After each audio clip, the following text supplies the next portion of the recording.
Russell, so good to see you. Today we are talking 5 retirement costs that keep climbing. I'm glad you're here because I really wanted to talk through this article with you. Of course, we need to prepare now for these costs that can throw a monkey wrench in anyone's well-laid plans. But according to AARP, I know this is not going to come as any surprise to you, Russ, but number one on that list, healthcare expenses. This is such a variable, and Medicare doesn't cover everything.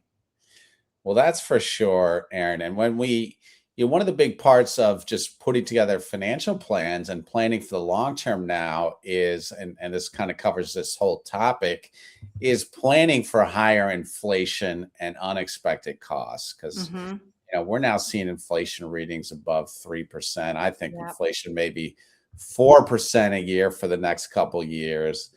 And you're absolutely right. One of the key expenses that gets people is healthcare expenses. Medicare doesn't cover everything. You also, of course, Medicare doesn't cover anything for long-term care. If you need some kind of assistance at home or nursing home, they don't cover anything. So part of, and we all know that, it's just unbelievable how fast medical costs rise.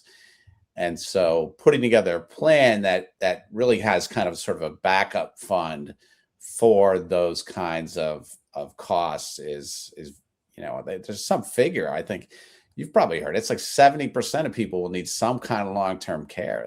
That is it. Yep. 7 out of 10. And it's getting more and more expensive. Right. This has to be a part of our retirement budget. All right. Number 2, we have home modifications for aging in place. According to AARP, 3/4 of adults age 50 plus want to stay in their current home as they age. Yeah, that's right. And, as you're staying in your home, it's sort of a couple things. One is, most people are in a home that wasn't built yesterday. And so there's that general upkeep that you're used to, but it's like, that never lets up for homes. Every 5 to 10 years, you're going to have some major expense, right? And then, of course, there's potential modifications such as, do I need to make modifications to my bathrooms, my bathtubs, showers, etc., to make them safer as I get older? And, do I need first floor bedroom? Changing up the function of certain rooms, all that is going to cost money. I think we all know that contractors are not cheap. Right. Now that's also inflation indexed, I feel like. Now, you mentioned inflation again, it's going to come up, but car expenses, I don't care how old you are. I feel like we all feel this one. Well, first of all, the cost of gas, right, this year has gone from $3 to $4.50. And, while some might hope it would drop soon, I kind of doubt it. So that's a real expense that keeps going up. And, you want to, and you should, if you can, be able to keep your car up, but even potentially, we work with a lot of people who it's like, okay, we're at the point in our life where, like, I have a client, for example, who just retired. He's like, I always wanted a Corvette since I was like 12. Yeah, and he's retiring. We built into the plan. Yes. He wants a used one, so that good. He's got his approval from his financial advisor to spend a little less, but he's getting his new to him Corvette, and you can't take it with you. So if budgeting allows, get that car you always dreamed of. I love it. I love that philosophy. All right. Number 4, we have home insurance premiums and property taxes. Home insurance, I feel like, is one of those expenses that has just creeped up exponentially almost year after year. Absolutely. And obviously depends where you live. But if you're in one of these areas that's more disaster prone, California, Florida, but even in the Northeast or the East Coast, more flooding, more wind damage has been happening. So all those prices are going up.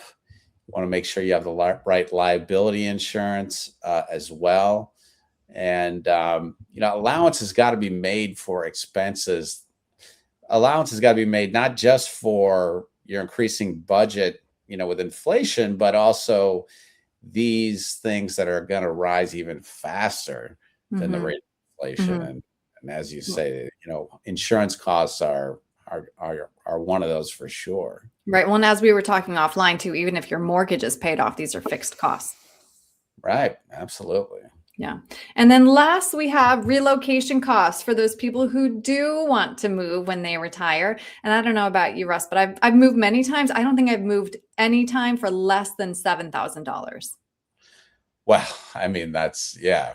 There's the moving, there's the selling the house, there's the realtor costs, there's the closing costs. And yeah, I do encourage most people, if you're still living in a 4-bedroom house because you had kids in that house or whatever, that just doesn't work well to be there in your It's a lot. 80s, Yeah. Yeah. right? So I encourage people to downsize, especially if it helps them get rid of a mortgage. That's a good thing. And but the downsizing itself and the moving itself can be expensive. So that, yes, that all needs to be taken into account. In the right kind of financial plan really has a budget that you could stress test for inflation. Like what if inflation's 2%, 3%, 4% for a long time? You get price levels that can double or triple over 20, 30 plus years. And you definitely need a retirement plan that is anticipating, or at least analyzing, like, what if this happens to price levels? You got to know you're going to be okay. Absolutely. It's strange that we even need that reminder after living through 2022, right? When inflation was 8, 9%. Right. Right. It's headed back up. Yeah, no, I'm so glad we got the chance to talk because you live in this world. I know you are aware of these expenses, but for some of us, they kind of hit us like a ton of bricks. So as you mentioned, a retirement plan has to include that spending plan, that budget. If somebody wants to sit down with you to create that, what's the best way to reach you? Erin, they can reach out to us at our website, which is hackmannwealth.com. Again, hackmannwealth.com, or give us a call at 866-506-1713. Again, 866-506-1713. Great. Russ, thank you so much for your time today. I appreciate it. Thank you, Erin. Thank you.